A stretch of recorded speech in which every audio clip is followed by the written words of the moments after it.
제가 제7차 폐자원에서 정책기술 포럼 두 번째 2부 사회를 맡은 이장수입니다.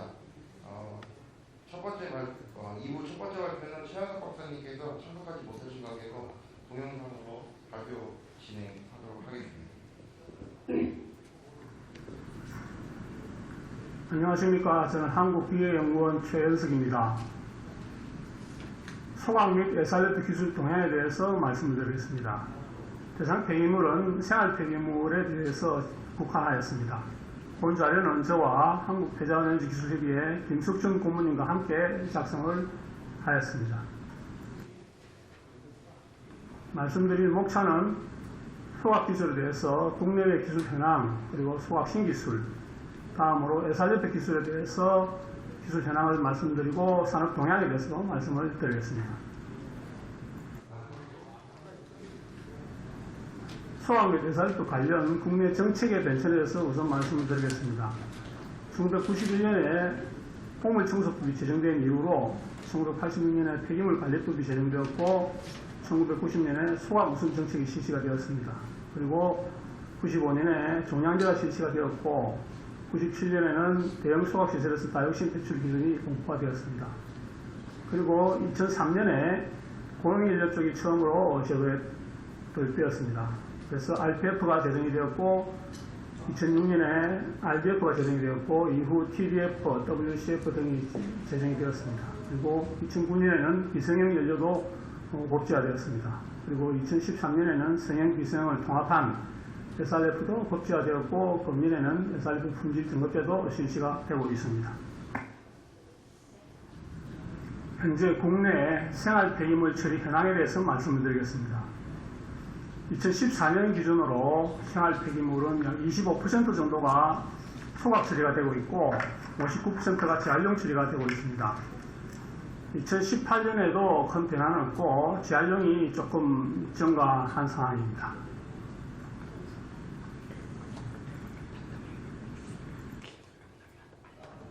그럼 지금부터 소각에 대해서 말씀드리겠습니다. 우선 생활 폐기물 소각시설 건설 현황을 말씀드리겠습니다. 1986년에 양천에서 150톤 소각로가 처음 건설이 되었고 이후 많은 소각로들이 보시는 바와 같이 건설이 되었습니다. 97년에는 노원에 400톤 소각로 2개의 대형 설비도 건설이 되었고 계속 증가해서 현재는 50톤 이상 설비 기준으로는 약 17,000톤이 하루에 가동이 되고 있는 그런 상황입니다. 그리고 열분의 가스 용융시설도 9개 시설에서 16기가 현재 1,364톤을 처리하고 있는 그런 상황입니다. 그리고 2013년에는 부산 생곡에 SRF 제조시설로서 900톤 설비가 건설이 되었고 이 중에서 만들어진 500톤 SRF를 소각하는 설비도 건설이 되었습니다. 그리고 2015년에는 원주 SRF 발전소에서 생활 폐기물 기준으로 500톤을 처리할 수 있는 설비도 건설이 되었습니다. 다음은 국외 상황을 살펴보겠습니다. EU에서 폐기물 처리 동향을 보시면 소각과 매립과 재활용이 거의 비슷한 비율을 보이고 있습니다. 그렇지만 소각이 계속해서 증가하고 있고 매립이 줄어들고 재활용도 증가하고 있는 것을 볼 수가 있습니다. 이것은 매립을 줄임으로 해서 메탄가스나 이산화탄소가 자연으로 흘러 들어가서 지구 온난화를 유발하는 문제를 막기 위한 유럽 쪽의 정책이 되겠습니다. 미국의 상황을 말씀드리겠습니다. 미국을 약 10개의 권역으로 나누어서 볼 때 현재 전체적으로는 매립이 62%, 그리고 폐기물 에너지화가 9.6%, 그리고 재활용이 22% 이루어지고 있고 퇴비화가 6.4% 이루어지고 있습니다. 그리고 지도에서 삐끔 친 부분의 주들은 폐기물 에너지화를 재생에너지로 인정하는 주들이 되겠습니다. 대략 60% 이상의 주가 폐기물 에너지를 재생에너지로 인정하는 것으로 나타나 있습니다. 폐자원에너지 기술 체계를 말씀을 드리면 우선 생활 폐기물이 반입이 되면 여기서 불륜물과 가연물로 나누게 되고, 가연물은 직접 소각하는 방법 또는 SRF를 만들어서 고급으로 연료로 활용하는 방법 등이 있습니다. 그래서 최종적으로는 잔류물들은 폐기물을 매립장에 매립 처리하는 그런 프로세스를 가지고 있는 것을 보여줍니다. 소각 신기술에 대해서 말씀을 드리겠습니다.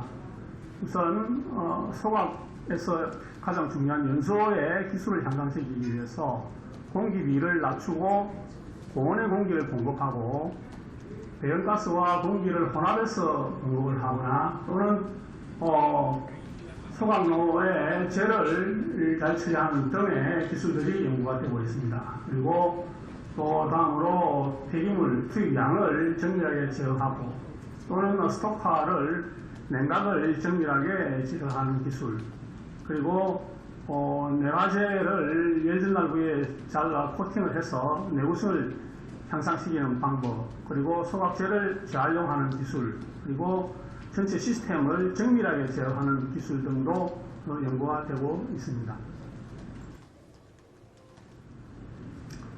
하나씩 세부적으로 말씀을 드리면 우선 발전 효율을 높이기 위한 방법입니다. 이것은 일본에서 나온 자료로서 1980년대에는 발전 효율이 10%를 미치지 못했습니다. 그렇지만 시간이 흐름에 따라서 2000년도에는 발전 효율이 20%까지 증가가 되어 있습니다. 그리고 더 온도와 압력을 높여서 수증기 압력이 4메가파스칼, 온도가 400도씨가 되면 지금 전체 발전 효율이 25%를 상회하는 수준까지 와 있습니다. 그리고 소각로의 규모가 클수록 발전 효율도 높아지는 것을 알 수가 있습니다. 그런데 마틴사에서 더 발전 효율을 높이기 위해서 스팀 압력을 74바, 온도를 480도까지 증가시켜서 발전 효율을 6% 더 높여서 이 경우에는 발전 효율이 30%를 상회하는 정도로 우수한 기술이 지금 나와 있는 상황입니다. 국내에서 개발된 시기술을 간략히 소개를 드리겠습니다. 천안시에 있는 소각로로서 삼성 엔지니어링에서 스토카의 순행 기술을 접목을 하여서 스토카의 성능의 향상과 내구성을 아주 증가시킨 그런 기술이 되겠습니다. 그래서 본 기술은 특허 등록되어 있고 우수한 기술로 판정되고 있습니다. 다음은 산소 부하 연소 기술이 되겠습니다. 플루가스를 재순환시켜서 연소실에서 공기와 혼합하여 연소시킴으로 해서 낙스를 줄이고 플루가스가 가지고 있는 에너지를 이용함으로 해서 전체 에너지도 좀 줄이는 그런 기술이 되겠습니다. 이 기술이 현재는 꽤 많이 보급이 되고 있는 상황입니다. 다음은 소각로에서 저공해 시설에 대해서 말씀드리겠습니다. 가장 유해한 공해 물질의 대표적인 다이옥신의 농도를 보여주는 테이블입니다. 생활 폐기물의 경우에 10% 정도의 배출률을 나타내고 있는 것을 볼 수가 있습니다. 배출률이라는 것은 배출되는 기준 대비 실제 배출되는 농도를 이야기하는 것으로서 이렇게 낮은 다이옥신 농도를 유지한다는 것은 활성탄이라든지 SCR 등의 기술들을 접목을 해서 대기공해를 잘 제어하고 있다는 것을 나타내는 그런 기술이 되겠습니다. 다음으로 국내에서 소각로를 대보수했을 때 모은 사례를 말씀드리겠습니다. 안양 평촌 소각시설이 되겠습니다. 이 시설에서는 문제점이 그 사이에 폐기물의 발량이 많이 증가하여 많은 양을 소각하는데 에러가 있었고 또 소각로가 노후화되었고 또 낙스 등의 대기 배출 기준도 강화되었습니다. 이게 대응하기 위해서 소각로 폐보일러 용량을 정제를 시키고 발전 시설도 새로 신설을 하고 대유열 방지 시설도 증설하는 등의 조치를 취하였습니다. 본표는 대보수를 하기 전과 후의 결과를 비교한 테이블입니다. 대보수 후에는 소각 용량은 동일하지만 하육자 면적이 48% 증가하였고, 그에 따라서 하육자 부하율이 32% 감소하였고, 전기 압력은 45% 증가하였고, 전기 온도도 9% 증가하였고, 그래서 전체적으로 전기 발생량이 56%가 증가하였습니다. 그래서 많은 스팀을 판매할 수 있고 전기도 생산하게 되었고, 그렇게 해서 대보수 후에는 판매 수익이 대보수 전보다 약 3배 가까이 증가한 아주 우수한 사례가 되겠습니다. 지금부터 SRF 기술에 대해서 간략히 말씀을 드리겠습니다. 이 그림은 국내에서 SRF 제조시설과 SRF 발전시설의 건설을 보여주는 그림이 되겠습니다. 2006년도에 원주시에서 80톤/1 규모의 설비가 국내 최초의 SRF 제조 설비로 건설이 되었고, 이후 보시는 바와 같이 꽤 많은 설비들이 건설이 되었습니다. 2013년도에는 부산에 900톤 설비가 건설이 되었습니다. 이 기술은 독일에서 도입한 기술이 되었고요.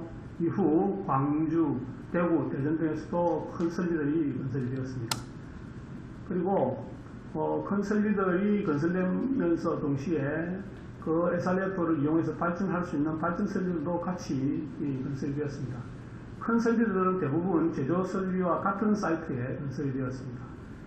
여기서 보시는 2015년에 건설된 원주 발전소는 원주에서 생산된 SRF를 이용하는 것과 동시에 RPF도 같이 연소를 하는 설비인데, 이 설비는 유일하게 성형품을 하루 250톤 사용하는 그런 발전 설비가 되겠습니다.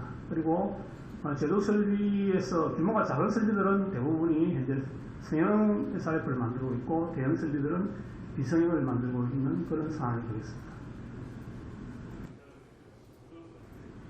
SRF 제조 설비를 간단히 살펴보면, 국내 최초로 건설된 원주 SRF 제조 설비가 되겠습니다. 이 설비는 시간당 5톤 정도 처리할 수 있는 그런 설비이고, 국내 기술로 건설이 되었으며, 현재 RGF 수율은 약 40% 정도로 되고 있습니다. 그래서 양호한 RGF 수율을 보이고 있고, 이 설비가 처음으로 가동됨으로 해서 우리나라에서 RGF에 대한 품질 기준도 처음으로 정해지게 되었습니다.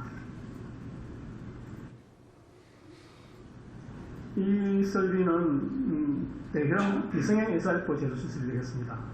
부산에서 건설되어서 운영되고 있는데요. 하루에 900톤 폐기물이 반입이 되고 500톤의 비성형 SRF를 생산합니다. 그래서 25MW의 전기를 생산하고 있고요. 유럽 방식이기 때문에 건조기가 없고 벙크도 플랫 벙커를 갖추고 있습니다. 이 설비가 준비되면서 그때 우리나라에서 처음으로 비성형 SRF에 대한 품질 기준도 제정하게 되었습니다. 다음은 원주 그린열병합 발전소입니다. 원주 그린열병합은 중부발전 SPC 회사로서 성형 SRF를 사용하고 있고, 보일러 방식은 외부 순환 유동층이 되겠습니다. 이 기술은 순수 국내 기술로 개발된 보일러이며, 에너지기술연구소에서 원천 기술을 개발하였고, 정부 연구개발 실증 사업으로 건설을 하였습니다. 그래서 이 기술이 현재 성공적으로 가동이 되어 있습니다만, 아직 국내에서 다른 곳에 실제로 보급을 많이 못했습니다. 그래서 향후에 이 기술을 이용해서 국내에 더 많이 보급을 하게 되고, 또 해외로 수출하게 되고 하면 국가적으로 많은 도움이 될 것으로 생각이 됩니다. 다음은 부산 SRF 발전소가 되겠습니다. 부산 ENE가 운영을 하고 있으며, 앞에서 말씀드린 바와 같이 비성형 SRF 500톤을 사용을 해서 약 25MW의 전기를 생산하고 있고, 인근에 수증기도 공급을 하고 있는 그런 설비가 되겠습니다. 보일러는 오스트리아 ANE 에서 도입한 보일러가 되겠고, 방식은 외부순환 유동성 보일러가 되겠습니다.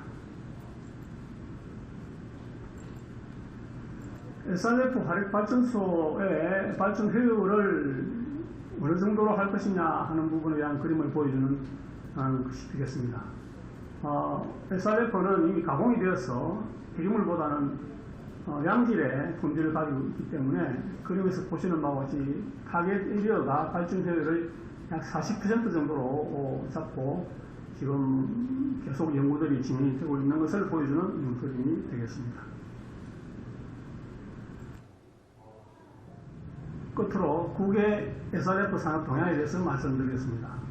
EU 국가에서는 SRF 산업이 이미 정착이 되어 있습니다. 특히 북유럽 선진 국가들을 중심으로 SRF 산업이 정착이 되어 있는데 남유럽 국가들은 아직은 저조한 상태입니다만은 곧 SRF 산업이 남유럽 국가에서도 확대될 것으로 예상이 됩니다. 그리고 유럽 및 일본에서 동남아 국가에 SRF 산업을 진출하기 위해서 많은 노력을 하고 있습니다. 동남아 국가들이 빨리 발전하고 있기 때문에 폐기물이 많이 발생이 되고 있고, 그에 따라서 유럽과 일본에서 SRF 시설을 수출하려고 노력을 하고 있습니다. 그렇지만 유럽은 설비가 대규모이기 때문에 많은 예산이 필요해서 다소 어려운 예산이 되고 있고, 일본은 중소규모 SRF 설비도 많이 가지고 있습니다. 그래서 경쟁에 다소 유리한 점이 있다고 보여지는데 아마 우리나라도 충분히 일본과 경쟁할 수 있는 상황이 될 수 있다고 보여집니다. 그리고 중국도 조만간에 자국 능력을 앞세워서 아시아 국가들에게 진출을 하려고 시도를 할 것으로 보여집니다. 다음은 SRF 관련한 국제기구의 활동을 보여주는 내용이겠습니다. ISO TC300 커뮤니티에서 현재 SRF 표준화 작업을 하고 있습니다. 20개 정회원국 그리고 16개 비정회원국으로 활동을 하고 있고, 한국은 정회원국입니다. SRF 품질 기준을 정하고 품질 분석을 하는 표준화 등을 진행을 하고 있습니다. 그런데 작년에 한국에서 개최된 총회에서 SRF의 SRM, 즉 Solid Recovered Material을 포함을 하는 것으로 결정을 하였습니다. 그것을 보여주는 그림이 옵션 3번이 되겠습니다. SRM의 주 내용은 화학적 재활용을 확대하는 것을 주 내용으로 하고 있습니다. 이 화학적 재활용의 주된 대상은 폐플라스틱이 될 것으로 예상하고 있습니다.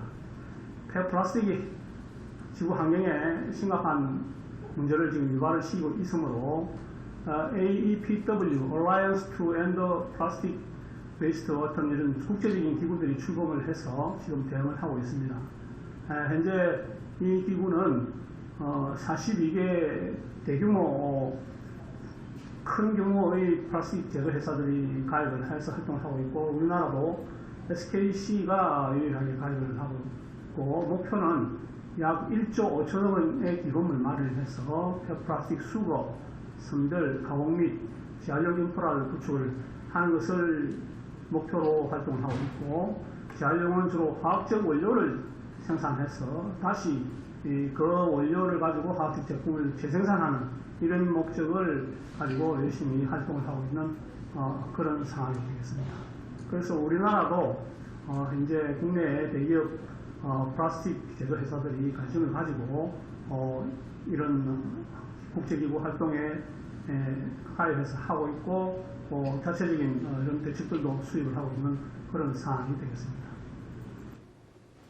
이상으로 간략히 소각과 SRF 기술에 대해서 말씀을 드렸습니다. 경청해 주셔서 감사합니다.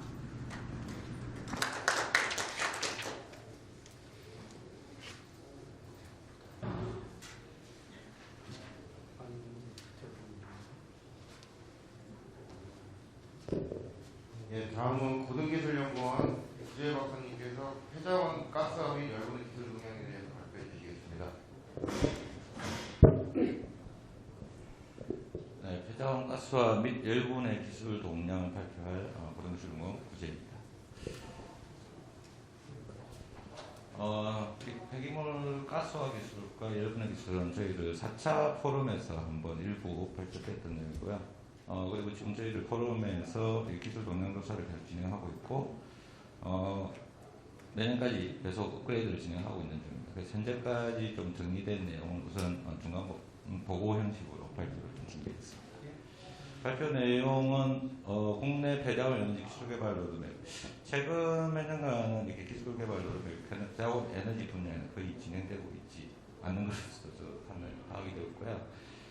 그래서 한번 과거를 좀 되짚어서 어떠한 기술 로드맵이 수립되어 있었는지를 좀 보려고 합니다.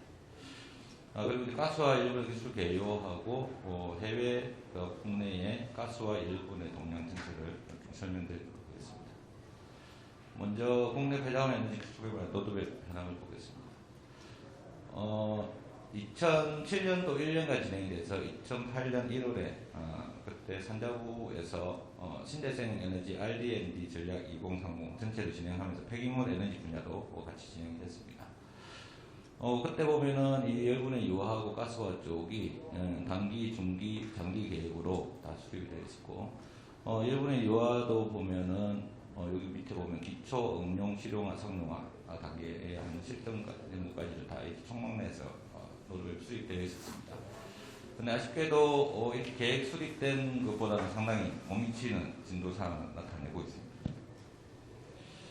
이 RD&D 전략을 수립을 할 때, 그때 이제 2007년에 작업을 했기 때문에 2006년 실적을 기준으로 기존에 운영되고 있던 것, 그리고 12년, 20년, 30년을 목표로 하고 있었으나 실제 지금 폐플라스틱도 2019년 현재 한 13,000톤 정도만 진행되고 있고요. 가스와 같은 경우는 사실 전무합니다. 합성가스 이용하는. 단지 여기 보면 실적으로 14,200톤이 적혀 있는데 뒤에 내용에서 설명드리겠습니다. 폐기물 열분의 가스와 용융을 한 합성가스를 2차 연소를 하는, 그러니까 연소 시스템으로 가는 기술이 적용이 된 사항입니다. 그래서 합성가스 자체를 클린한 합성가스를 이용하는 기술 자체는 또 아닌 거죠. 어쨌든 노 자체는 가스화로 분류를 하고 있기 때문에 그 실적만 진행되어 있고 사실 뒤에 목표치들은 전혀 이루어지지 않고 있는 상황입니다. 그리고 이거 작업을 할 때 각 소가 고용연료 열분의 유화 가스화를 했을 때 에너지 대체 효과하고 시가스 감축량들이 톤 리스트당 어떻게 나오는지 좀 비교했던 자료들입니다. 참조하시면 될까요? 그리고 2008년에서 2013년도까지 직영과학 산자부에서 이 신재생 에너지 전체에 대해서 어찌 보면은 최상위 로드맵을 수립을 한번 했었습니다. 그 뒤에 2013년 이후에는 아마 이것도 진행이 업그레이드가 되지 않고 있는 상황인데 잘 안 보이시겠지만 이때 폐기물 에너지도 전체 축이 다 정리가 됐습니다. 그래서 2008년에 진행할 때 2017년까지를 10년 단위로 진행을 하면서 13년까지 계속 업그레이드를 진행했습니다. 현장 사업을 반영하고 진행하는 것들 반영을 계속 하고 있었는데 실제로 그 뒤에 로드맵 수립이 안 됐고 그리고 앞으로 계획된 것도 좀 차질이 많이 된 그런 상황이 되겠습니다. 자세히 보면 2008년 진행할 때 2017년도에 각 가스화 기술하고 이용하는 합성가스 이용 기술에 대해서 목표들에 대한 것들이 설정이 되어 있었습니다. 근데 실제로 상당히 아직 지금 현재 2020년인데도 불구하고 단기 계획까지도 아직 못 가 있는 그런 상황입니다. 열분의 유화 같은 경우도 똑같이 이렇게 2017년 목표로 해서 계속 업그레이드를 해갔었으나 최근 몇 년간은 아예 로드맵 자체도 아예 업그레이드가 되지 않고 있는 그런 상황입니다. 그리고 지경부에서 2012년도에 폐기물 에너지 전략 로드맵이라는 걸 좀 세분화해서 진행이 되었습니다. 그래서 그때는 단기로 2015년까지, 중기로 2020년, 장기로 2030년까지 앞에 있는 통합기술 성산이라는 배경으로 중점적으로 갈 로드맵들이 진행이 됐었고요.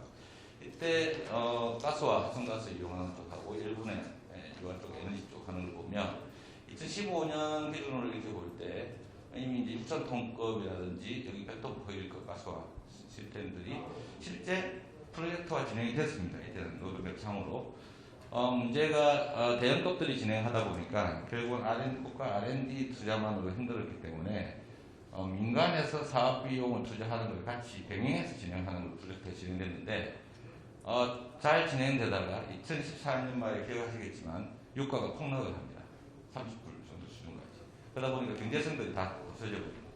그래서 2015년에 우리 폐기물 에너지뿐만 아니라 연료전지, 태양광 이런 것들 대형 사업들이 거의 다 중단한 사례들이 많이 나서 아쉽게도 이때 다 중단이 되어버렸던 상황입니다. 그리고 그 이후로는 실제로 크게 진행되지 못하고 다시 파일럿 개발로 진행됐던 그런 사례가 되겠습니다. 일본의 이와 같은 경우도 실제 6,000톤 연급으로 진행됐는데 초기에 진행하면서 또 참여했던 기관들, 수행했던 업체들 문제가 생기면서 중단된 그런 사례가 좀 됐습니다. 그래서 그 이후에 폐기물 에너지 자체가 2015년 이후에 대부분 지원들이 국고 지원들이 중단되면서 한 3년간 거의 일부만 진행되고 특히 폐기물 가스화는 일본의 쪽에서 계획대로 R&D가 진행되지 못하는 그런 상황이 지금 진행됐습니다. 지금 이거를 한번 되짚어 본 거는 그래도 2018년도부터는 이 폐기물 에너지에 대해서 전략 로드맵들이 계속 업그레이드 되면서 뭔가 향후에 할 수 있는 방향성을 제시를 하고 있었는데 2014년 이후부터는 아예 전략 로드맵 자체를 검토를 하지 않고 어떻게 보면은 저렇게 아주 잘 체계적으로 잘 정리됐던 것들이 지속적으로 유지를 못하는 그래서 지금은 로드맵 자체가 없어져 버린 그런 상황이라서 저런 부분들이 앞으로 다시 좀 부활이 됐으면 하는 바람으로 정리해봤습니다. 다음 기술 개요를 설명드리겠습니다. 지난번에도 발표했던 내용들이 일부 있어서 가스화 기술은 이제 현재 폐자원의 사회적 기술 그리고 고부가가치 활용을 한다. 그리고 청정가스 연료화를 해야 된다.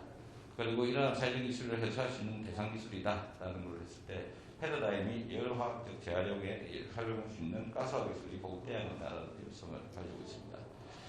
일본의 기술도 똑같습니다. 2015년 고분자 화학물 기준으로 한 622만 톤 정도가 대상이 됐고 플라스틱의 경우 78.6%가 재활용되고 있는 외에 폐 플라스틱 같은 경우는 78.6%가 이렇게 고부 가치를 가지지 못하고 단순 소각이 되고 있습니다.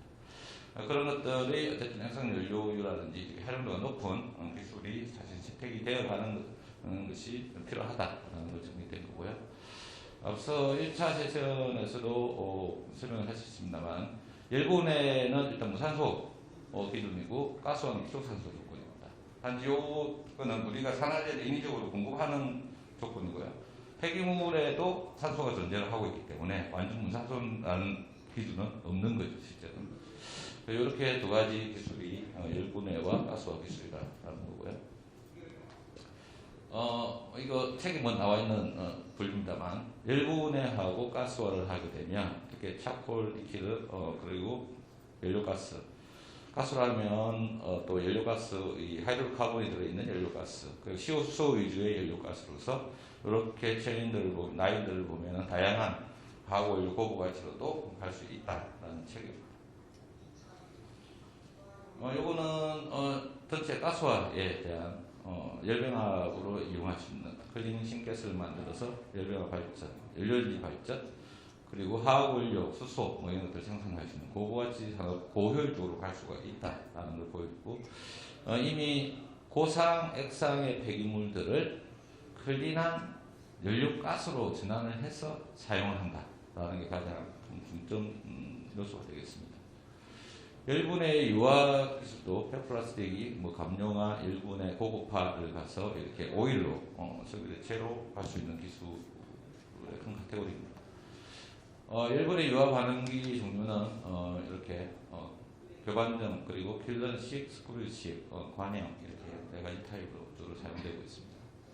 가스화 반응기는 고정청, 그다음 이동청, 분류청 이 세 가지 위주가 진행되고 있습니다. 가스화를 하게 되면 특히 용융까지 가게 되면은 니어 제로 에미션까지 우리가 갈 수가 있다는 큰 카테고리고요. 이거는 예전에 한번 발표했기 때문에 넘어가도록 하겠습니다. 그리고 이제 합성 연료에서 생산하고 있는 많은 케미컬들을 폐자원으로서 가스피케이션에서 신가스를 대체하는 원료만 대체해서 사용할 수 있는 그리고 화학산업에서는 이미 이러한 인프라가 다 구축이 되어 있기 때문에 이 신가스를 잘 만들면 폐자원도 다시 화석연료에서 만들어진 특히 우리 가연성 폐기물들이 다시 원래의 재활용으로 원천 재활용으로 활용할 수 있다는 것을 설명드리고 싶습니다. 다음 이제 해외 폐자원 가스화 기술 설명을 요거는 이제 스위스 서머실레트 기술로서 90년대 후반에 개발이 되어가지고 일본 내에 이렇게 상업시설이 설치가 돼서 운전이 되고 있는 상황입니다. 그래서 청량한 연료가스 자체를 열병합에 발전하기도 하고 산업 공장에 연료로 공급하기도 하고 이렇게 다양하게 활용되고 있는 상황입니다. 이건 일본 우베사와 에바라사가 합작으로 EUP 공정을 개발했고 파일럿 개발부터 사업화까지 다 완료했습니다. 요 소아덴코에 있는 200톤 포일급은 암모니아 생산 시설로서 지금도 가동되고 있는 것으로 파악되고 있습니다. 여기 같은 경우는 아까 유동상 방식과 유동상 방식하고 그 다음에 분리성 방식이 2단으로 조합된 가스화 기술을 사용하고 있습니다. 캐나다 에너캠 같은 경우도 폐목재에 이제 우리 전신주 폐목재를 이용해서 개발 초기에 시작을 했고 매립지에 반입되는 폐기물, 상형 폐기물 자체를 다 소팅을 거쳐서 마지막에 나온 하연성 우리나라 따지면 SRF 수준에 만들어진 거를 메탄올과 에탄올을 생산하는 기술로 초기에 개발이 진행돼서 현재 에드몬턴의 폐기물 투입 기준으로 1에서 300톤 정도가 운영이 되고 있고 지금 현재로는 메탄올 생산하는 걸로 알고 있습니다. 앞서 보여드렸던 세 가지 기술은 이제 순산소 가스화 기술 다 적용된 거고요. 요거는 지금 현재 프랑스 소파워라는 데서 운영을 하고 있는 데인데 이건 공기를 사용하는 가스입니다. 그래서 우리나라 기술로 SRF 바이오 SRF 그러니까 폐목재 칩과 우드 칩과 폐기물 이렇게 50mm 언더짜리의 SRF를 혼합해서 같이 사용하는 공기 사용 가스와 실가스를 정제해서 가스 엔진 발전을 같이 하고 온수도 생산하는 이렇게 운영이 되고 있는 걸로 알고 있습니다. 여기도 상업시설을 초기에 가스화로를 독일 기술을 도입을 했다가 실패를 하고 가스화로 철거를 하고 미국 가스화로를 다시 넣고 이렇게 진행됐던 사례가 되겠습니다. 그리고 지금은 현재로는 100%에 입각하는 정상부하로 지금 운전된다고 하게 됐습니다. 요거는 우리가 앞서 보여드렸던 용융은 아니지만 합성가스를 만들어서 신가스를 클린한 뒤에 이용하는 기술은 아닙니다. 근데 1차 가스화로 해서 신가스를 만든 뒤에 바로 2차 연소를 해서 우리 이제 국내에 있는 폐기물 가스화 용융시설과 비슷한 겁니다. 그래서 지역 난방을 했던 사례가 되겠습니다. 이건 멕시코에 있는 75톤 퍼데이짜리 페타리아 가스화 발전 플랜트입니다. 여기도 한 5, 6메가와트 전력 생산하는 거고요. 요거는 폐기물은 아닙니다만 우드칩으로 유동성 가스화 사례라서 가스 엔진 발전 사례를 하나 추가했습니다. 스웨덴의 TPS 공정이고 100톤 포일급 RDF 펠렛으로 순환 유동성 가스화 방식이고 이것도 하고 나서 2차 연소를 하는 방식입니다. 그래서 신가스를 클린업까지 시키지는 않고요. 그래서 이것도 한 60메가급 정도가 되고요. 이건 앞서 보여드렸던 일본 순산소 가스화 용융 기술인 스위스 서머실레트 기술 가지고 일본 JF2사가 기술 도입을 해서 그 기술 도입을 아예 이제 자기 자립하고 변경을 한 상태 이후에 납품을 했던. 그래서 지금 오리스에서 상업 운전을 하고 있고 225톤 두 기를 실제 사용을 하고 있습니다. 그래서 클린한 퓨얼가스로 발전시킬 때까지를 다 우리나라 같으면 한전에 매진하는 것을 사용을 하고 있는데 여기서 클린한 순산소 가스를 통해서 클린한 합성가스를 만들어냈기 때문에 현재는 이걸로 지금 우리가 하는 수소라든지 고부가 화학물질로 전환하는 부분들에 적용하려고 시도를 하고 있는 것으로 파악됐습니다. 요거는 폐목재 오스트리아 기싱에 있는 많은 분들이 알고 있는 브랜드인데요. 기존에 이제 한 200W급의 발전, 가스엔진 발전을 하고 있는 시설에서 일부 스팀을 따서 신가스를 이용한 합성 내추럴 가스를 만드는 플랜트 개발을 지금 진행하고 완료된지는 잘 모르겠습니다. 하여튼 개발 진행될 때 파악했던 내용 나타냈고 요게 1메가와트 성월급 SNG를 하는 실증 플랜트가 되겠습니다. 일본의 유화기술의 해외 사례입니다. 유럽, 일본, 중국을 보면 유럽은 독일 바스퍼에서 완전 연 규모의 설비가 개발됐고 폴란드에 2만 톤, 그 다음에 오스트리아에 3천 톤, 일본 같은 경우 일본의 유화기술 개발이 상용화까지 일단 진행됐었는데 지금 현재는 가동되는 상황은 없습니다. 중국 같은 경우는 일본의 유화기술이 추진되는 사례들이 있기는 합니다만 그렇게 기술들이 그렇게 진보한 기술은 아니다라는 정도로 지금 파악된 거고요. 독일을 보면은 이렇게 한 6개 정도의 카테고리가 주로 노타리 클럽 방식, 그 다음에 연속식 CSTR 방식, 그리고 유동성 방식, 세 가지 타입이 사용되고, 미국의 이 두 가지 국경을 보면 노타리 클럽이 진행됐던 것으로 알고 있습니다.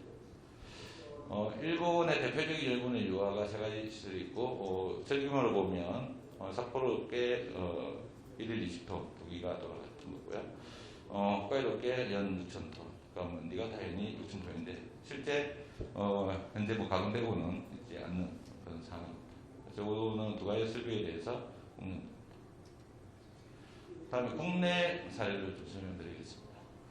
현재 국내는 파일럿 값으로 이렇게 지금 색칠이 되어 있는 부분들이 개발이 진행된 상태가 되겠습니다. 요거는 이제 순산소 가스와 공기 가스화를 동시에 다 같이 시작하는 상황입니다. 국내에서 폐기물 가스화라는 주제로 연구가 시작된 게 과학기술부에서 2000년에 처음 시작을 했습니다. 그래서 그때는 이제 순산소 가스화로 진행됐고 주 연료가 초기에는 산업 폐기물, 핵상 산업 폐기물에서 시작됐던 거죠.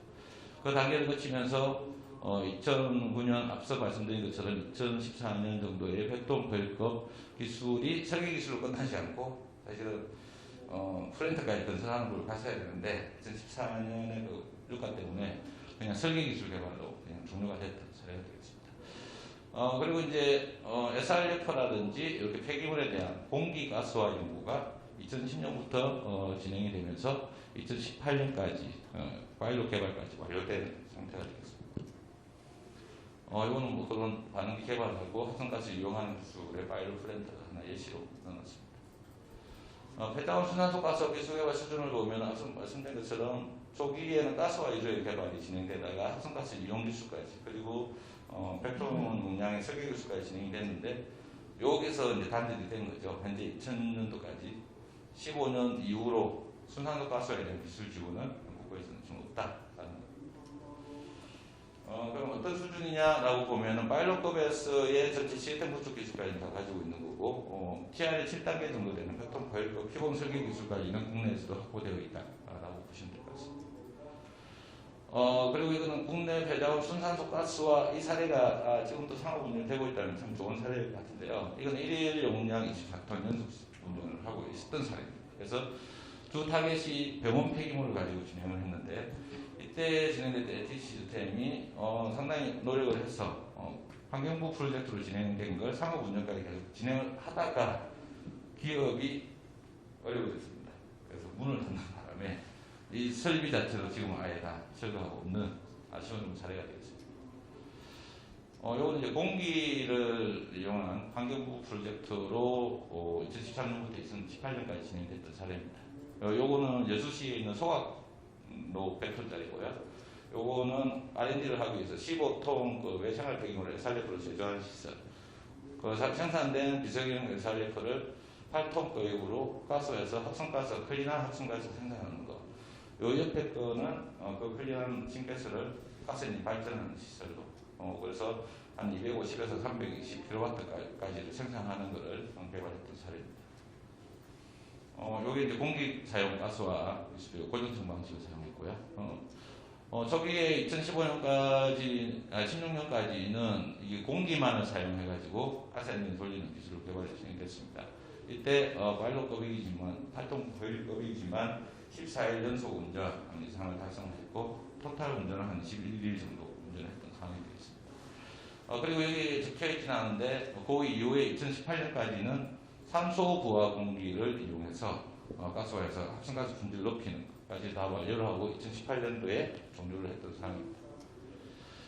이거는 폐기물로 분류는 하지 않지만 농업부산물인 왕겨를 가지고 10톤 포일급 가스화를 산업 가지고 진행했던 상황입니다. 그래서 400kW급 발전까지 진행했고 220톤인데 왜 400kW밖에 안 되지? 라고 생각하시겠지만 이때 못하네요. 바이오차를 생산하면서 합성가스는 발전하는 이 두 가지를 병행했던 시절. 그래서 20톤 포일급 중에 한 12, 3톤급은 합성가스로 전환해서 발전을 하고 나머지는 바이오차를 생산하는 그런 기술이 되겠습니다. 그 다음에 충성군의 제스플라텍에서 10톤 포일과 플라즈마 가스 공정이 개발이 진행돼서 사실 몇 년 전까지는 운전이 됐었죠. 근데 워낙 이제 운전비가 비싸고 했던 상황이라서 이제 그 이후에 가동 중단되고 여기도 없는 상황입니다. 그래서 이때는 플라즈마 가스와 이런 기술로 합성가스를 만들고 클린 함께 만든 뒤에 다음에 마지막에 클린한 승가스를 연소해서 보일러 적용해갖고 생산했던 그런 사례가 되겠습니다. 앞서 아까 14,000톤 정도의 일련의 폐기물 가스화를 이용했다라고 하는 시설이 이 시설입니다. 보시면 생활 폐기물을 가지고 다 해외 기술을 다 적용했던 사례입니다. GS 플라텍을 제외하고는. 그래서 이렇게 수자원 업체들이 진행했고 각각의 방식들이 신가스를 만드는 데까지는 만들었지만 그 다음에 신가스를 바로 2차 연소를 시켜서 우리가 소각 시스템과 같이 보일러로 적용하는 것이 시스템이었습니다. 마지막으로 국내 폐자원 10분의 유학수를 설명드리겠습니다. 뭐 4차 때 우리 오세청 교수님께서 설명했던 내용입니다. 그래서 보면 여기도 쭉 오다가 2010년 아까 우리가 노드맵상에서 연간 6,000톤짜리가 진행이 1일 20톤짜리가 연속적으로 진행이 됐는데 기업들의 좀 사항상 중단이 됐습니다. 그 이후에 한동안 10분의 유아에 대한 정부 관리 자체가 없었습니다. 그래서 처음으로 환경부에서 2018년도에 한 9년간 없다가 2018년도 정도에 다시 기술 지원이 진행돼서 개발이 진행되고 있는 걸로 알고 있습니다. 지금 이제 정리 단계라서 예전 거를 한번 다시 좀 살펴봤습니다. 2010년, 11년도에 산업부에서 전략 기획을 진행할 때 조사했던 내용입니다. 보면 오래된 이거는 90년대 중후반에 있었던 업체부터 시작해서 쭉 그때 2011년 정도까지 진행됐던 상황인데 보시면 다 설비가 중단되고 뭐 해서 다 오랜 동안 했지만 가동되지 않았던 상황입니다. 제가 물음표를 해놨는데 다시 확인을 해보니 여기는 운영 중인 거고요. 요 세안리 사이클부터 밑으로 한 4가지만 적혀 있는데 현재 리스트업을 진행 중입니다. 최근 보니까 등록된 현황 2019년 기준으로 한 13개 업체 10분의 유아 시설이 가동되고 있다. 그래서 그 세부적인 내용은 다음에 한번 더 설명을 드리도록 하겠습니다. 기존에 앞서 보여드린 내용들의 반응기의 형태들을 보면 연속식, 회원식 쭉 있는데 연속식들이 있던 것들도 다 중단이 되어 있는 상태고 대부분 지금 현재 13개 돌아가는 것들은 연속식이 아닌 해분식으로 지금 돌아가는 상황으로 파견됐습니다. 여기서 아쉬운 건 옥상 기술이라고 되어 있는 내가 CSTR 방식으로 연속 운전을 한 4년, 3년 정도 운영이 됐었는데 안타깝게 그 지역의 지자체 폐플라스틱을 주로 이용을 했는데 지자체와의 보상 문제가 중간에 걸림돌이 생겼습니다.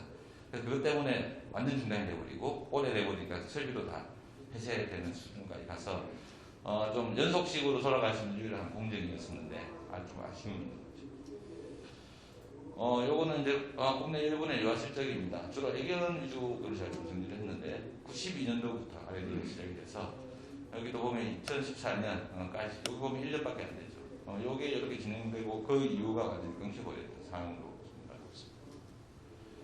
요거는 이제 방금 보여드렸던 것들 중에 2000년에서 2008년에 진행됐던 그래서 연속식 10분의 유아 설비들이 개발을 진행됐으나 지금 현재 연속식으로 상업화되는 건 없다라는 거죠.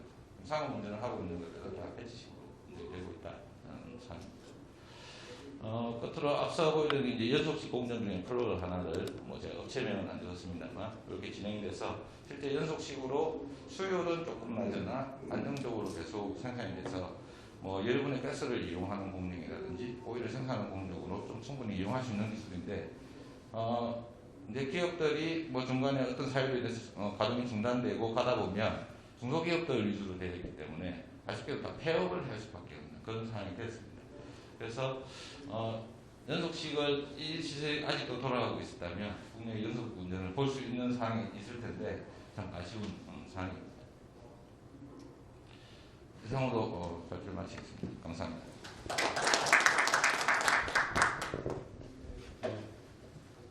다음은 공주대학교 오세천 교수님께서 재생에너지에 있어서 폐기물 에너지 역할에 대해서 발표해 주시겠습니다.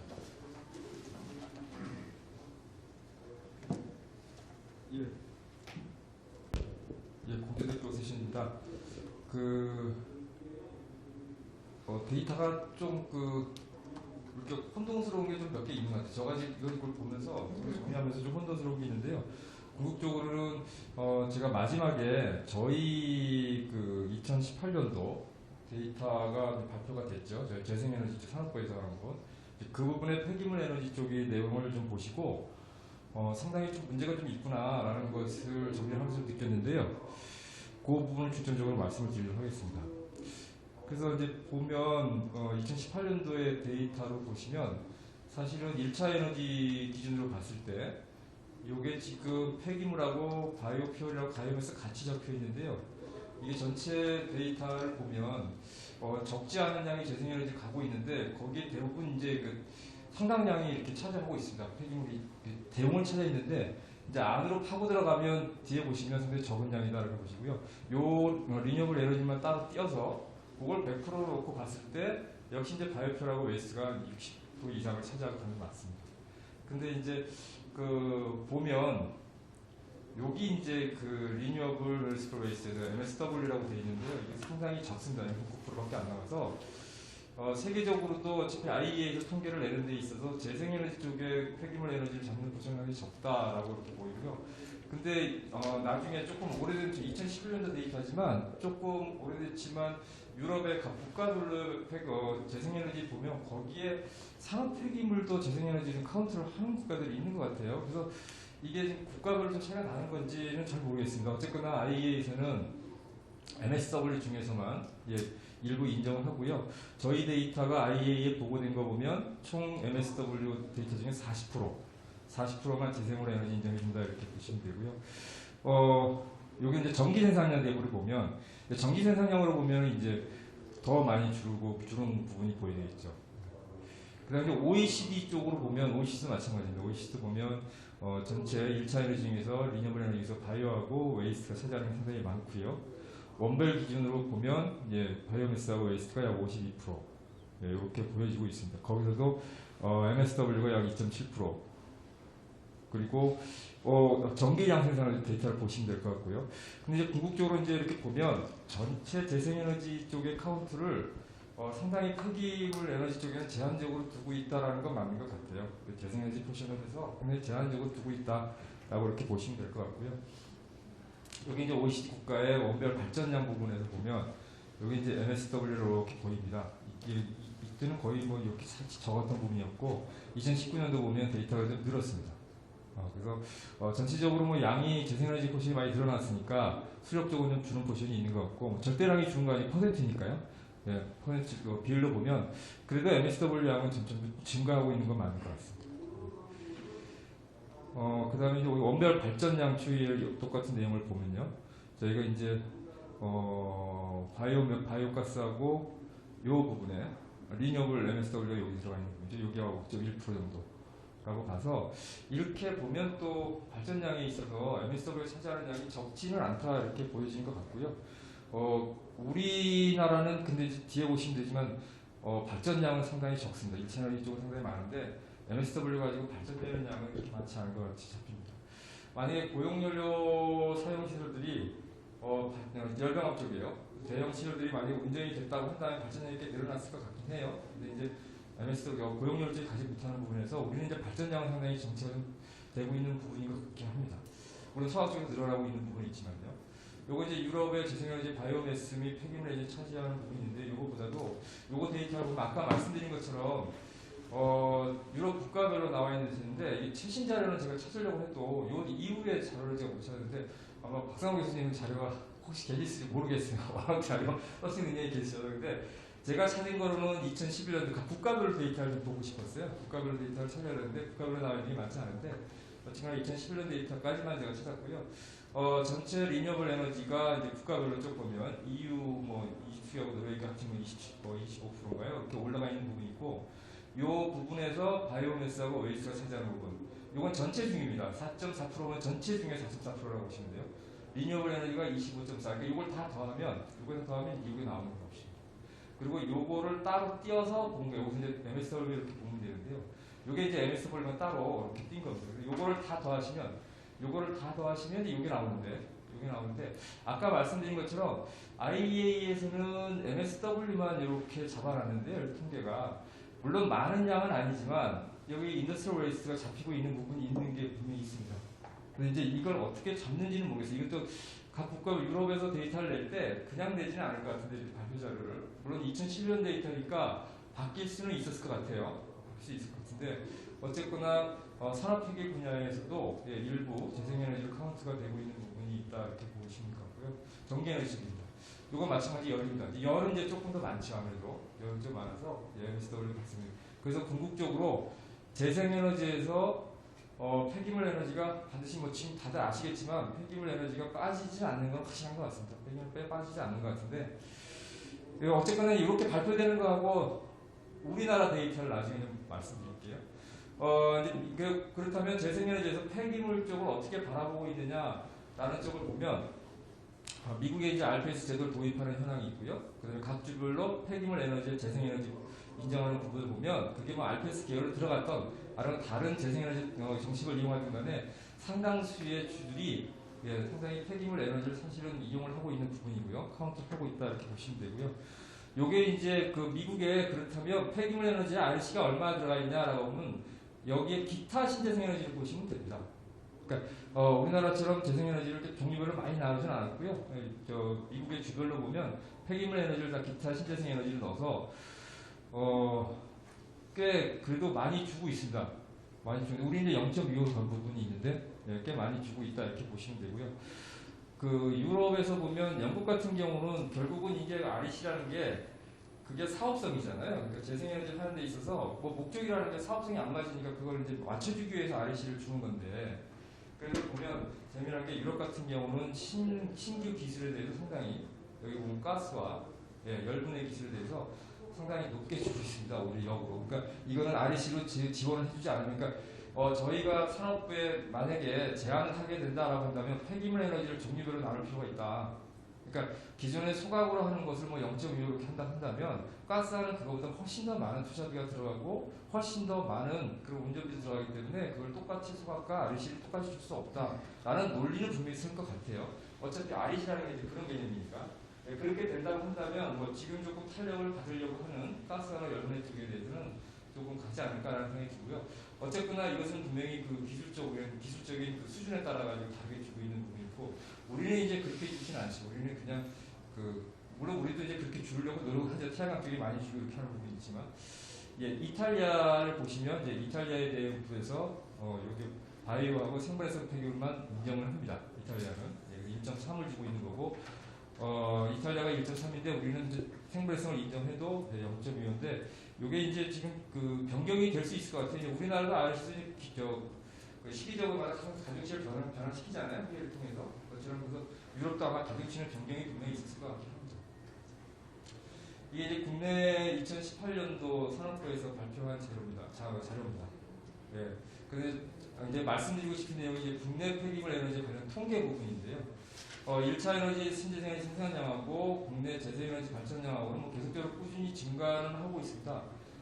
증가를 하고 있는데 사실 저는 내려가길 바랬는데 증가를 했어요. 그러니까 내려가길 바랬던 것은 사실 폐가스를 빼고 싶었는데 폐가스가 빠져야 된다라고 그냥 그렇게 얘기를 했는데 우리나라는 폐가스를 빼면 이게 뭐 전반적으로 엄청나게 내려앉았기 때문에 폐가스를 못 빼는 것 같아요. 근데 거기서 산업부가 가지고 있는 REC 정책에 모순점이 나타나더라고요. 보니까.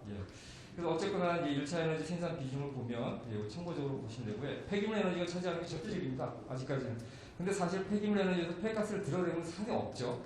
사실 없습니다. 그래서 이제 그 부분 때문에 못 드러내는 것 같은데요. 그게 이제 REC하고 문제가 됩니다. 이게 우리나라에서 발표되고 있는 산업부에서 발표하고 있는 통계 자료입니다. 국가 통계죠. 1차 에너지 용별 생산량.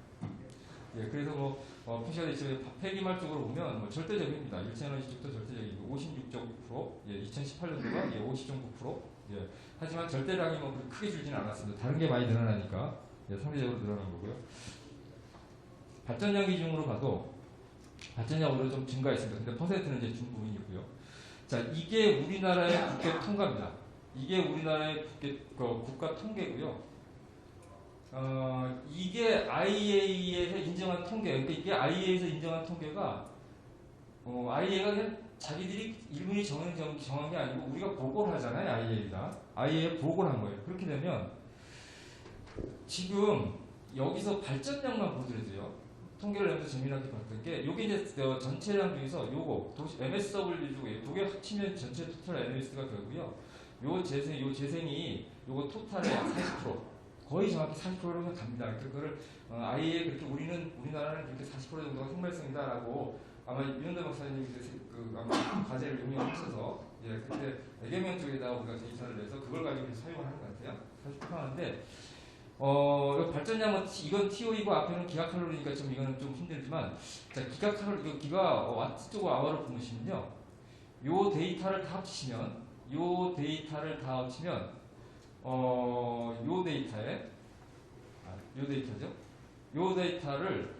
요 데이터에 딱 1000배 차이 납니다. 기가고 메가니까.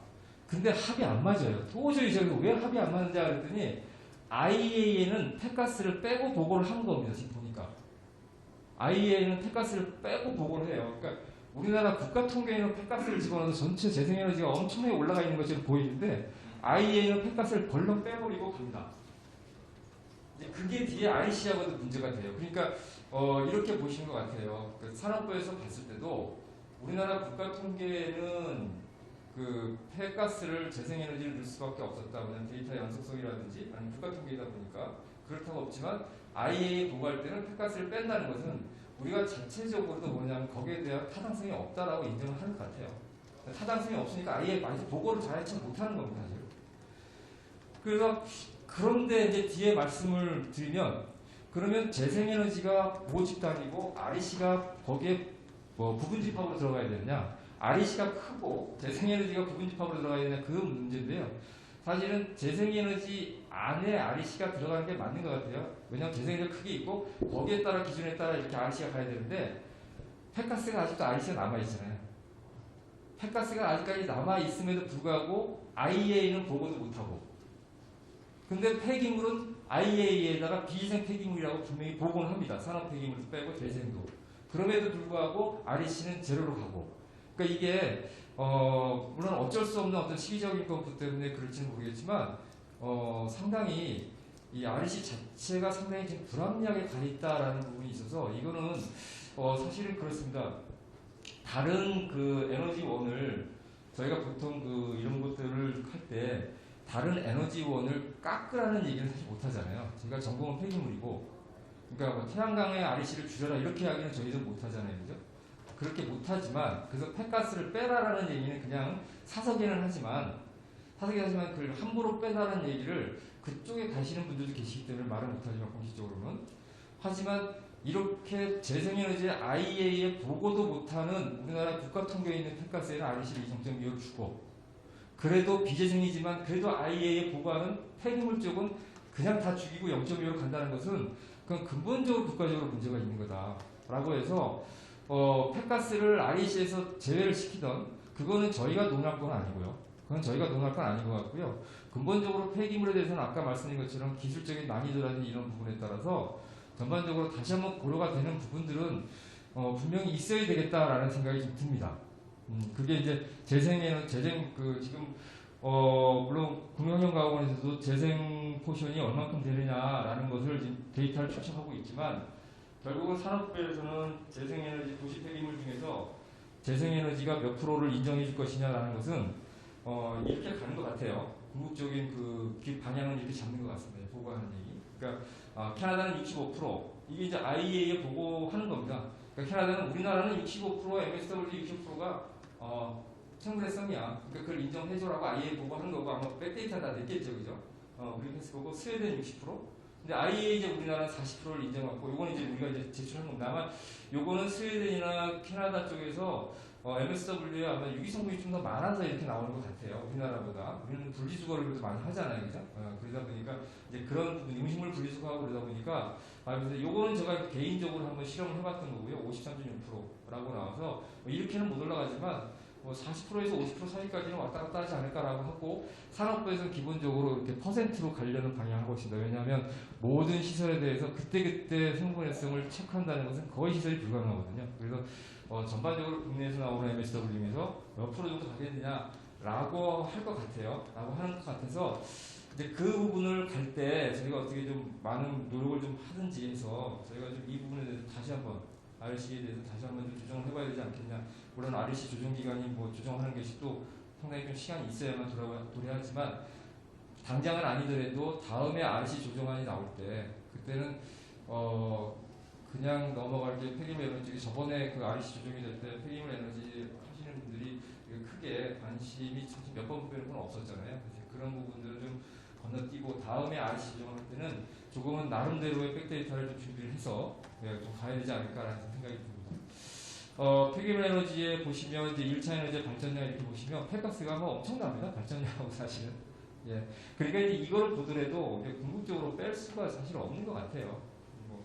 근데 기본적으로 저희가 말씀드리지만 저는 개인적으로 폐가스는 폐기물 에너지가 아니고 별도 통계로 나왔으면 좋겠습니다. 그러니까 국가 통계에 넣더라도 국가 통계에 놓더라도 폐가스를 폐기물 에너지 국가 통계에 넣는 게 아니고 폐가스는 별도로 나와줬으면 좋겠다라는 생각이 들어요. 그러니까 이거를 좀 조사를 하면서 볼 때 몇 가지 안이 생기는 게 뭐냐면 아까도 말씀드렸지만 폐기물 에너지 기술별로 좀 RC가 갔으면 좋겠다. 첫 번째, 그 다음에 두 번째는 폐가스가 통계에는 잡혀 있더라도 폐기물에서 빠져나왔으면 좋겠다. 별도로 갔으면 좋겠다. 그래야 거기서 타당성 있게 가잖아요, 그죠? 예, 그렇게 갔으면 좋겠다. 예, 그런 생각이 들고요. 나머지 이제 RC 조정 아까도 말씀드린 것처럼 RC 조정안이 좀 갔으면 좋겠다 이렇게 생각이 들고요. 요게 이제 이겁니다. 부생가스가 이제 아까 폐가스죠. 여기 또 폐가스를 또 부생가스라고 넣었어요. 그죠? RC 폐기물 이제 0.1로 갖고 이것조차도 이제 아까 말씀드린 것처럼 다시 아시겠지만 재생만 간다 이렇게 여러분 보시면 될 것 같고요. 그래서 요걸 말씀드릴 때 그래서 제가 기술적으로 갔으면 좋겠다 이렇게 저번에 이제 폐기물 에너지 상당히 다양하게 좀 있었잖아요, 그죠? 다양하게 있었는데 한 번으로 이제 줄이면서 이렇게 이제 0.1로만 갔는데 제가 봐서는 뭐 이게 풍력도 풍력 육상 풍력이냐 함상 풍력이냐 별도로 주는 것처럼 저희도 분명히 이것은 경제성 때문에 이렇게 나눈 거기 때문에 육상 풍력이냐 이렇게 주는 것처럼 나눈 것처럼 아까 방금 전에 말씀드린 가스 같은 경우는 별도로 가야 되지 않느냐라는 생각이 듭니다. 가스화실은 별도로 가서 굳이 폐기물 에너지라는 용어를 쓰는 게 아니고 이것은 뭐 아까 말씀드렸지만 뭐 도시오염 폐기물 소각 연소 뭐 이렇게 간다든지 해서 굳이 이것들을 폐기물 에너지라는 용어를 쓰지 말고 뭐 연소 소각이라든지 그리고 가스라든지 이렇게 기술별로 가는 게 다른 그 육상 풍력하고 해상 풍력 나누는 것처럼 그렇게 나와줘야 되지 않을까라는 그런 생각을 해봅니다. 그게 이제 예전에 있었던 REC하고 좀 비슷한 부분인 것 같아요. 예, 그 다음에 이제 그 기업체 수하고 고용 인원을 보시면 모르겠습니다. 이렇게 데이터를 내고서 또 폐기물 에너지에 대해서 상당히 이렇게 긍정적인 걸 갖지 않느냐라는 그것도 좀 아쉬운 부분이 있는데요. 기업체 수를 보시면 이제 상당 부분이 폐기물 에너지 상당히 많습니다. 바이오매스 기업체 수는 결국 이제 지금 국가가 요구하는 게 지금 고용이니까 고용이 경제이기 때문에 그 부분이 상당히 크고요. 고용 인원은 상당히 적습니다. 이제 그거 봐서는 아무래도 업체가 열악하다라는 생각이 좀 들고요. 업체가 열악해서 숫자는 많지만 고용 인원은 상당히 적다 이렇게 여러분이 보시면 될 것 같고요. 그래도 뭐 여기 태양광 바로 다음에 차지하고는 있다고 이렇게 말씀드릴 수 있습니다. 예, 그래서 뭐 기업체에서 고용 인원 비율은 뭐 비슷하게 여러분이 보시면 될 것 같고요. 그 다음에 매출액 현황을 보시면 태양광이 가장 많은 건 맞는 것 같고요. 예, 그 다음에 폐기물 쪽에 보시면 매출액이 계속적으로 줍니다. 이게 지금 현재 상황을 보여주고 있는 것 같아요. 폐기물 쪽에 실제 산업이 움직이는 걸 보여주는 것 같습니다. 예, 매출은 계속적으로 줄고 있고요. 그 다음에 투자액도 엄청나게 많이 줄었습니다. 예, 투자액도 지금 엄청나게 많이 주는 부분이다. 그래서 지금 이게 큰 그래프 3년치의 데이터를 발표를 했기 때문에 산업부가 했기 때문에 데이터가 움직이지 않지만 만약에 단일 그래프만 놓고 18년도 하나만 딱 배출한다고 한다면 투자비는 보이지 않을 거예요. 아마 폐기물 쪽은 투자비가 없다라고 보시면 될 것 같습니다. 뭐 그래프가 요 파란 색깔만 보인다고 한다면 없는 거로 나오겠죠, 그죠? 네. 그나마 조금 있었던 것이 많이 줄었다 이렇게 보시면 되고요. 뭐 매출액 대비 여기 이제 그 보면 원별 매출하고 내수를 보면 폐기물은 대부분 다 상당히 그 내수 쪽에 치우쳐져 있다 이렇게 보시면 되고요. 투자액은 아까 말씀드린 상당히 적은 편입니다. 이렇게 말씀드리겠습니다. 그래서 제가 간략하게 지금 조사를 저도 하는 단계이기 때문에 저희 보고서 때문에 조사를 하고 단계인데요. 요거를 정리하면서 뭐 상의를 좀 많이 드리겠지만 환경부에다가 제시할 안뿐만이 아니고 산업부에다가 제시할 안도 꽤 나올 수 있겠다라는 생각이 듭니다. 그래서 저희가 포럼을 할 때 환경부 지금 가장 그 주무부처가 환경부이기 때문에 당연히 환경부하고는 밀접하게 저희가 포럼을 운영을 하는데요. 산업부에도 뭐 아시고는 있을 것 같아요. 아시고는 있겠지만 이렇게 좀 문제가 좀 뭔가 본인들이 보기에도 조금 불합리한 부분이 있구나라는 것을 이제 느끼시고 산업부에서도 결국 산업부에서 움직일 수 있는 그분들이 움직일 수 있는 룸을 만들어 드리려는 것은 결국 전문가 의견밖에 없거든요. 그러니까 산업부에서 자발적으로 움직이긴 쉽지 않을 것 같고요. 저희가 계속적으로 얘기를 해서 담당하시는 분이 뭔가 불합리한 부분을 바꿔야 수밖에 없구나라는 것을 그런 분위기를 만들어 드리면 저희 포럼에서 어떨까라는 생각이 좀 들었습니다. 예, 조금 더 진행이 되면 이제 진행되는 과정마다 발표를 드리도록 하겠습니다. 예, 이상 발표를 마치겠습니다. 오 교수님께서 서혁희 교수님 계속 주장하시는 부분에 대해 좀 많이 잘 말씀해 주신 것 같아요. 그런데 다음은 회전에너지 정신기술 포럼의 활동을 향후 방향에 대해서 제가 발표하도록 하겠습니다.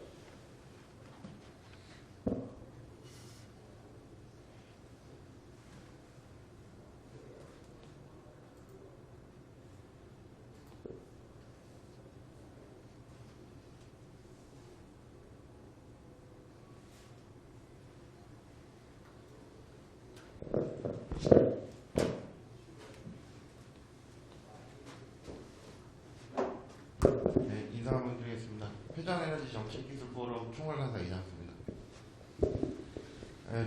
제가 아까 앞서서 서 교수님께서 인사말에 뭐 저희 포럼에 대해서 좀 많이 언급을 해주셨는데 저는 포럼에 이제 저희가 지금 올해 이번 행사까지 해가지고 10회 정도 행사를 실시를 했습니다. 오늘까지 해서 7차례 그리고 특별 간담회 2차례 그다음 워크숍 1회 이렇게 해가지고 총 10회 행사를 지금 하고 있는데요.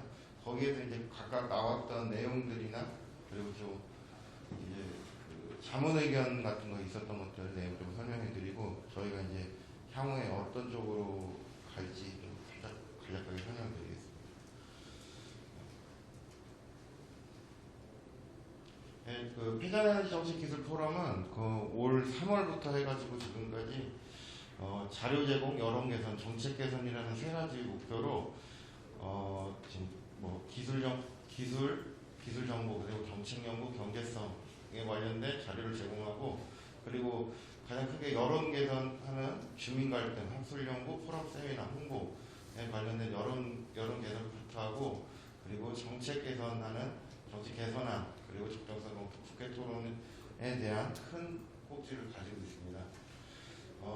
저희가 지금 원래 계획은 지금 14차 포럼까지 이렇게 계획을 했었는데요. 지금 현재는 거의 한 발대식부터 해가지고 10차 정도 저희가 행사를 했고요.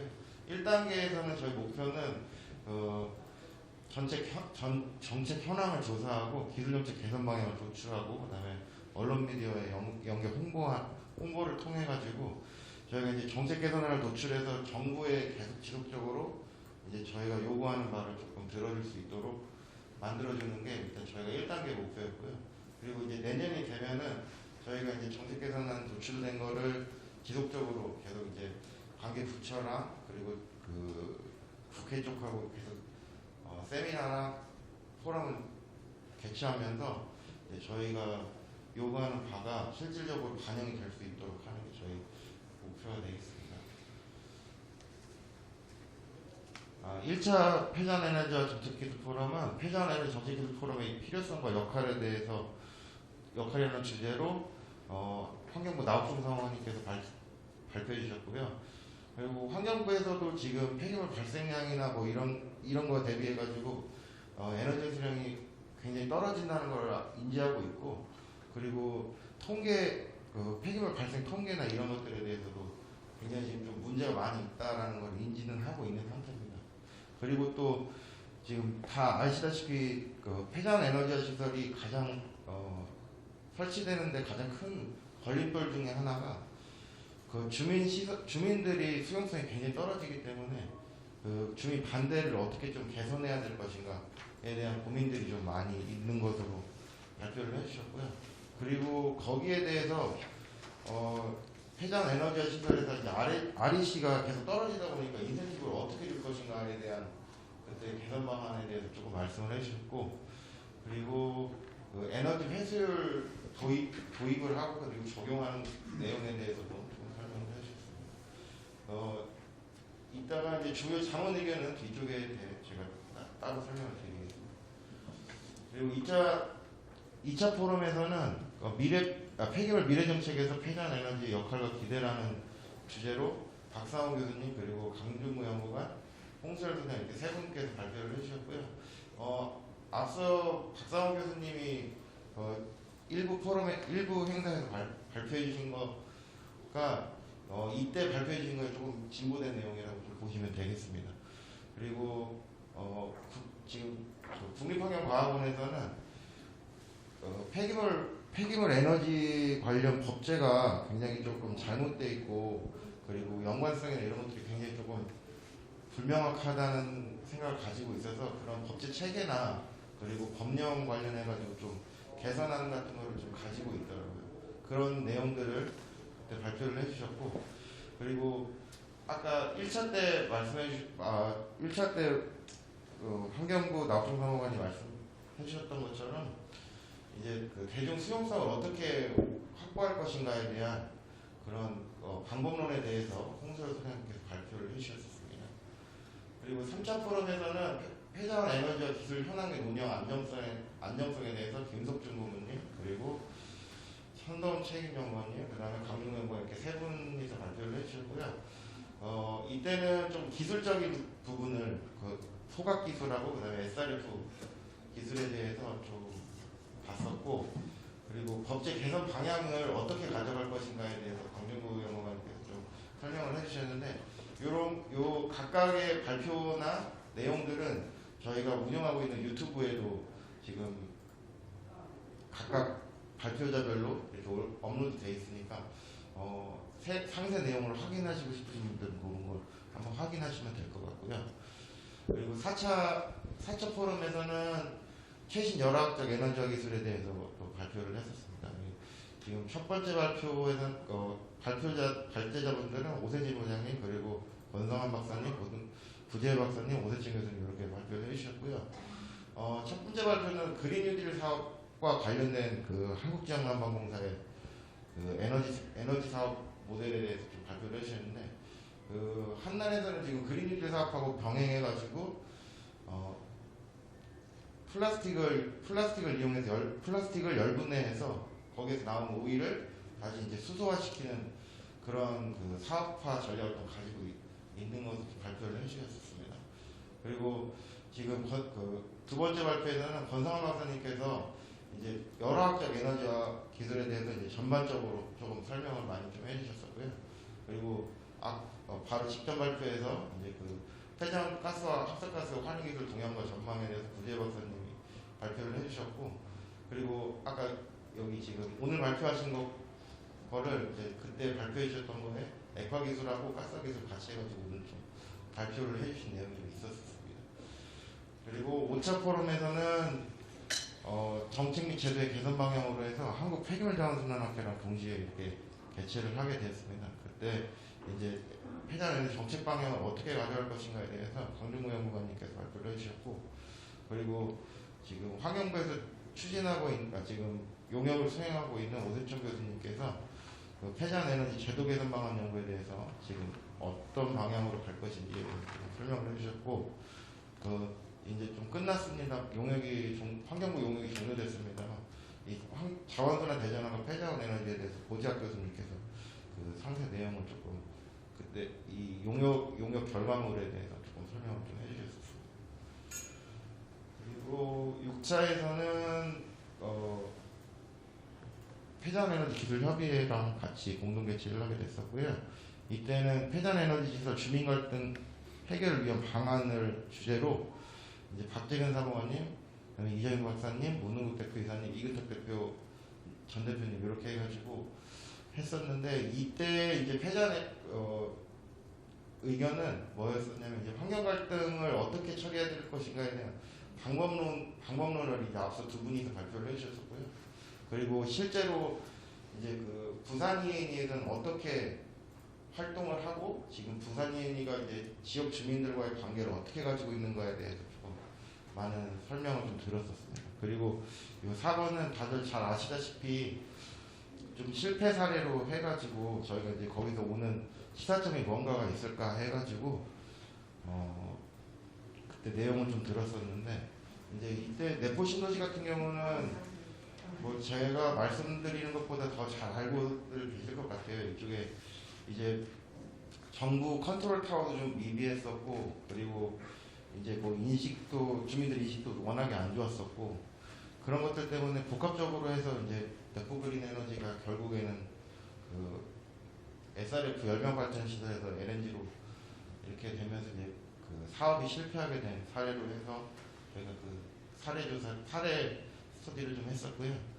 그리고 이제 자문 의견 종합인데 이제 여기 앞서 보시면 1차, 2차, 3차는 저희 포럼 해처스를 말하는 거고요.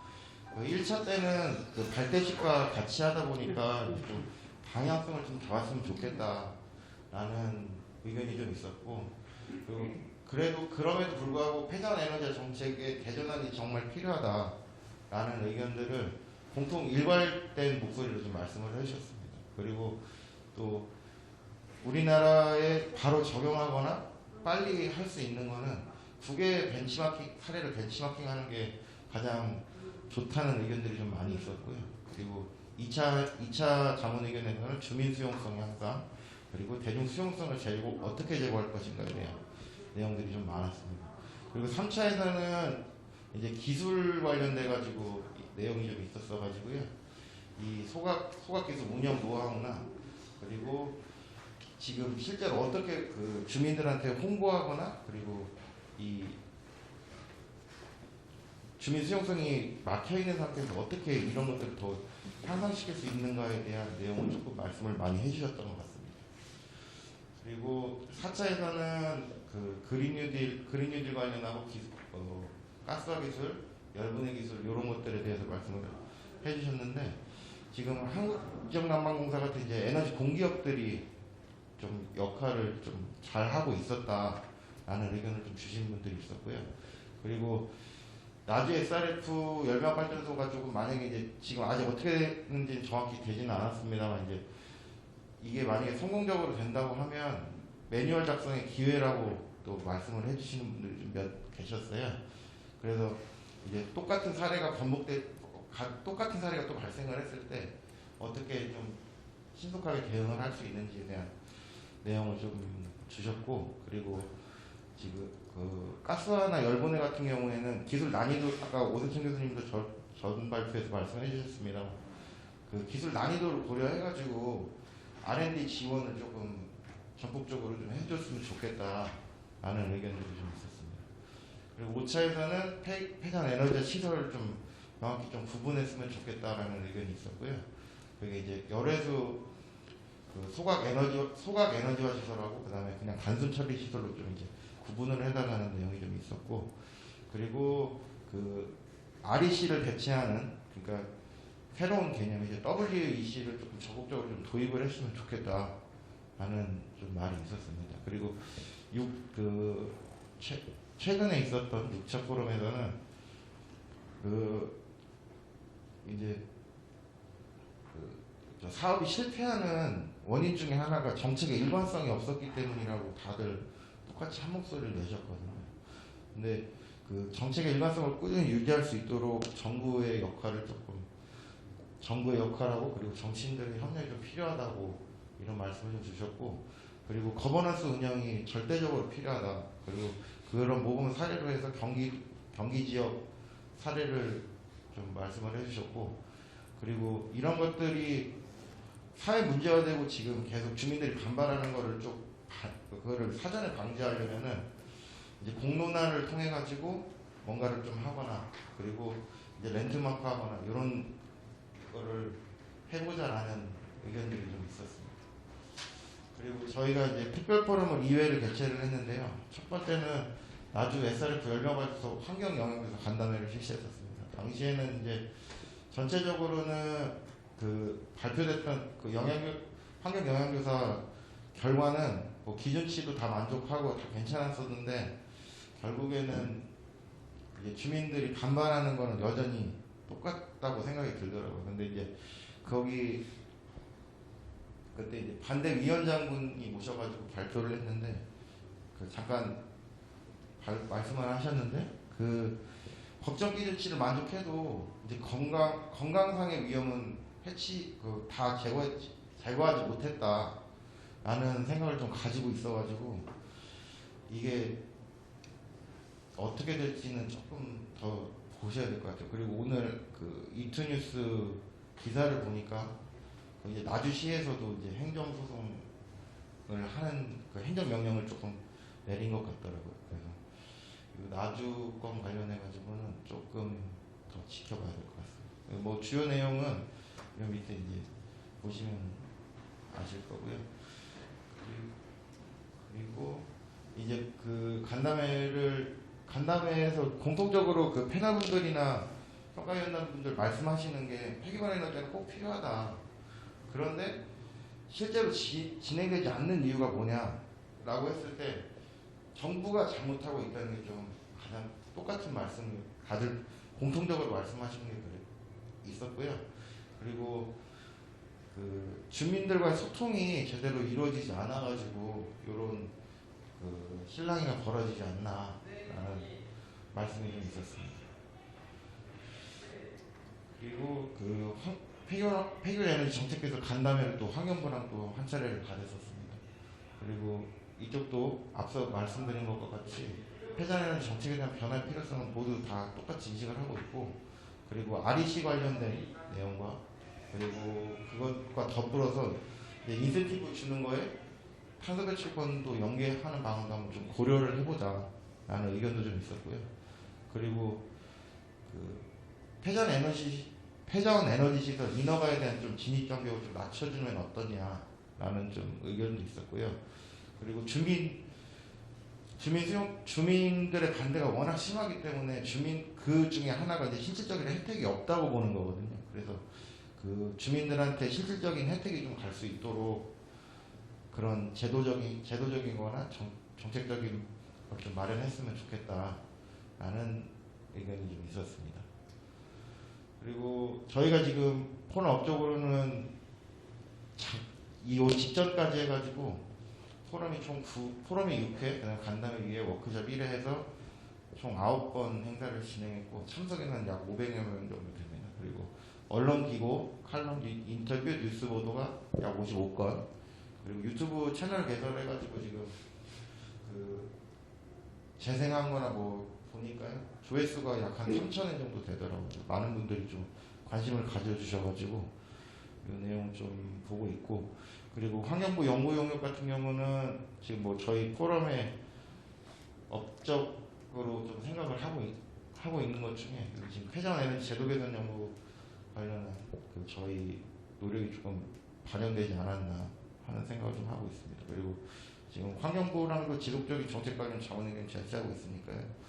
조금 더 좋아지는 방향으로 갈 것 같고요. 그리고 이제 향후 계획으로는 이제 조금 있다가 이 발표가 끝나면 회의하겠습니다만 이제 정기 발간문 기고하는 내용에 대해서 조금 회의를 좀 할 거고요. 그리고 이제 국회랑 공동으로 심포지엄 개최하는 것과 그다음에 관련 부처 간담회에서 산업부 그리고 환경부 이렇게 해서 간담회를 좀 실시할 예정입니다.